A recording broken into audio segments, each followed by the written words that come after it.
explain. There was a question, then we didn't have much time to explain because we're going to start a new book, inshallah, which is called the Three Fundamental Principles. Right? So this is a very nice book, talk about Aqidah, about what should we believe, and things very important in our life. Every Muslim cannot be ignorant about. But we can take, we're going to talk since we almost 45, so we can have some time to make Quran and Dua. Since tonight is an odd night, as you know, Allah knows best. Most likely, Allah knows best. They hope tonight more likely to be the Qadr, but no one can say for sure tonight's the Qadr. That's Allah subhanahu wa ta'ala to accept, of course, and make the Qadr, to accept the donation and the Dua and the prayer and everything we have been doing in all of this, inshallah. However, this is the question Hashmit asked me this afternoon. Said, talk about the sunnah and the importance of the sunnah, and for those who denies the sunnah. They said, give me proof from the Quran. He talked to them and said, no, I need the Quran. So what Islam proves when it comes to this stuff? Allah said in the Quran, in many verses, said, أطيعوا الله وأطيعوا الرسول. Obey Allah and obey His Messenger. And he said, ما أتى وما أتاكم الرسول فخذوه وما نهاكم عنه فانتهوا. He said, whatever Rasulullah brought for you, take it. And whatever he forbade from you, or it's been haram, take it as haram. Stay away, stay away from it, and so on. So then he said, وَمَن يُطِعْ الرَّسُولَ فَقَدْ أَطَاعَ اللَّهَ. If you obey the Rasul, indeed you have obeyed Allah subhanahu wa ta'ala. Who obeyed the Rasul is indeed obeying Allah subhanahu wa ta'ala. However, this is the obedience of Rasul sallallahu alaihi wasallam is mandatory. It's mandatory. Somebody hit this car. He said they want this car this second. So there's a car, that's the HVU 4235. Whose car is that? What's the car? What kind of car? Honda Civic. Honda Civic or Accord? Honda Accord, sir. Oh, Black. Black. It has to be one of yours. oh my god. Can't move it. Not mine. There's people downstairs. So now,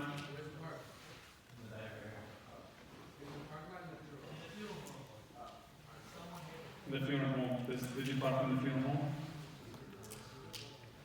Okay. He said, whoever obeyed the Rasul, indeed he's obeying Allah subhanahu wa ta'ala, or obeying Allah subhanahu wa ta'ala.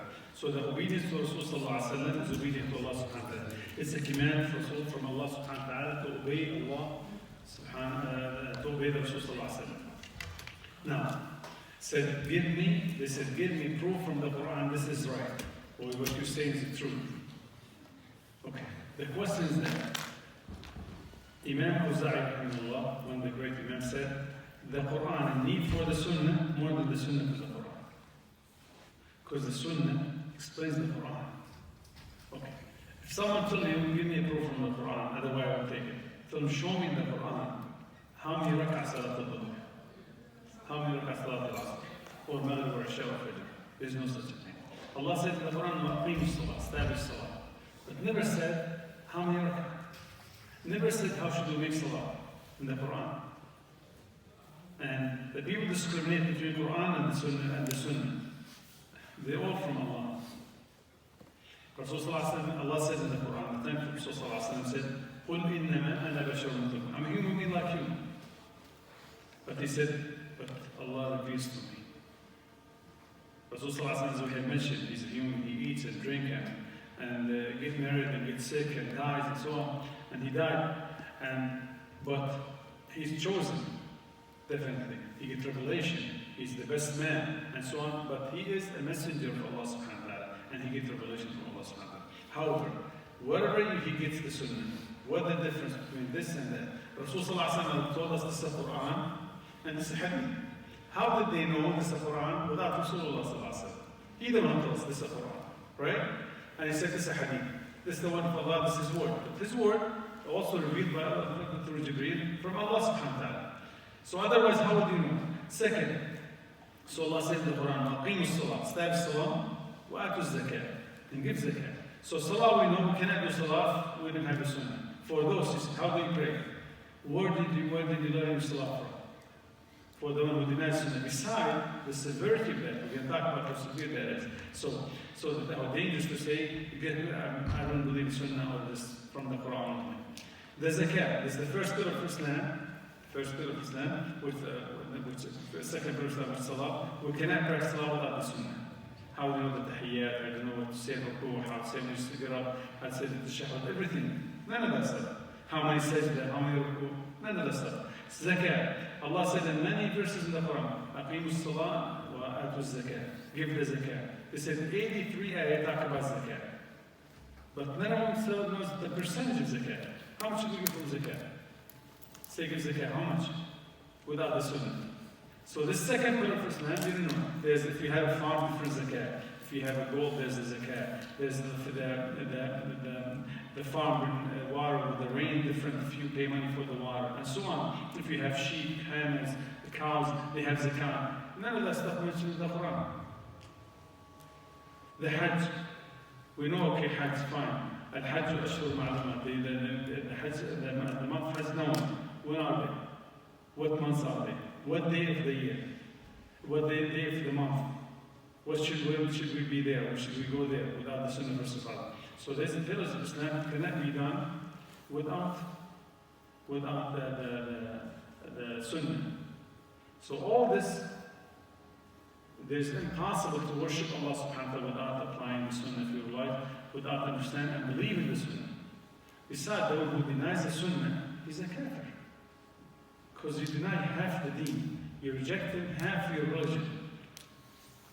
With us, Rasulullah said in the hadith, Allah gave me the Quran and something similar to it. He said like this, the Quran something which is the Sunnah. How could you just reject half of your deen? So there's something big. Can I say just give me a proof of the Quran? The moment he said that, okay, nothing we can do.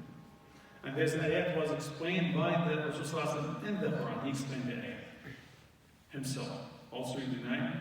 So, I mean, the thing is, shows the ignorance here. And the Sunnah itself, the Hadith, the Ilm al-Hadith, the knowledge of the Hadith, the Hadith science. So this is type of knowledge, the Hadith, shows how great your deen is. How great your deen. He said, no man on the face of this planet, from the time of Adam till the day of judgment, we know about him more than we know about the Prophet ﷺ. You can talk about the greatest man ever existed. Probably summarize his life within, let's say, one book. There's no one needs a book for it to summarize it. No one. But how many books talk about this, the Hadith of Rasulullah? This is one of the miracles of Islam. This Hadith been preserved. Allah subhanahu wa ta'ala revealed the Quran, we preserve, and Allah preserved the Hadith, part of the deen. We know, subhanAllah, the Hadith. Look at this here. Sometimes you give your social security number, they find your life story, right? SubhanAllah. The people, 1,300 years ago, they know the life story of each one in the chain of the narrators. You know how the chain is. Like Rasulullah, he narrated the Hadith. So just something simple, because this is deep knowledge. So, but if you want to go further, but I will make it as simple as that. Imagine Rasulullah is here. He said the Hadith to the companion. Let's say Abu Bakr, for example, right?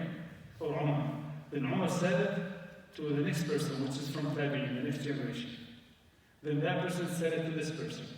Then that person to this person. Became chain. 1, 2, 3, 4, 5, okay? For example. Now, each one of those, of course, the companion, done this, he's 100% good. The second person, which he's good. The third person, they check his life story. How good he was. How truthful. And let's say even sometimes look how precise they are. This person, the one narrating the Hadith, look how much they care. The third person. So, did he meet the Tabi'i? Did he meet this person or not? And if he met him, did he meet him before he narrated the Hadith or not? And this man, when he narrated the Hadith, how old was he? Because when he was under 60, he was sharp. After 60, he started forgetting. So when he narrated the Hadith, depends what time in his life, at what age. Look how precise they are. They know the life story about this person. Where did he meet him? He said he met him in, for example, let's say in Iraq. But okay, in Iraq, but this guy never traveled to Iraq. They both right. They're both good people, but they never met. They can find out whether they met or not. This is how precise the hadith is. The hadith is not joke, it's not a joke, it's something very serious, something big. It shows the miracles, or the miracle of Islam. The hadith. So look at this here. The fourth person. Okay, so it could be good, or this person liar. So make the hadith reject the whole hadith, because the last person narrated is a liar. Because a lot of people said, Abu Hurairah said that. We know Abu Hurairah is truthful. We know Umar is truthful, he's a true man. But the thing is, the second and third and fourth and fifth person, did Abu Hurairah say that or not? So they know all the love story from here all the way to Rasulullah said that. So this hadith was now, when you say Sahih Bukhari and Muslim and Majah and Ahmad and Tirmidhi and Nasa'i and Abu Dawud and all this. So this hadith, when they narrated, they know exactly the life story about every single person who have narrated the hadith or stated the hadith. So the hadith is something big. It's not something to just sit there and lie and then just deny the hadith or reject the hadith. So this is like the most short way or the brief to talk about the hadith of Rasul sallallahu alayhi wa sallam. Alright? I want to start with this book because this is going to take probably half an hour to do it, to finish that one. So we'll do it, inshallah, for like my life tomorrow, inshallah, and give inshallah. So we do the hadith, Sharh al-Rasul, the three fundamentals, principles, inshallah. Right, we have a question about this hadith, inshallah. The science of hadith came later, right? Like it wasn't with the tabi'een or even it was after their generation. Mm-hmm. So how did they know to say, like, for example, I heard it from a tabi'i who heard it from Umar, like, how do they know to the first one, preserve the chain? I understand what you're saying. One of the first people, the one who said the hadith, Imam Malik. Imam Malik, tabi'i, third generation. Yeah. So tabi'i, Rasul sallallahu alayhi wa sallam, the best generation of the Sahaba, the best generation of the Sahaba,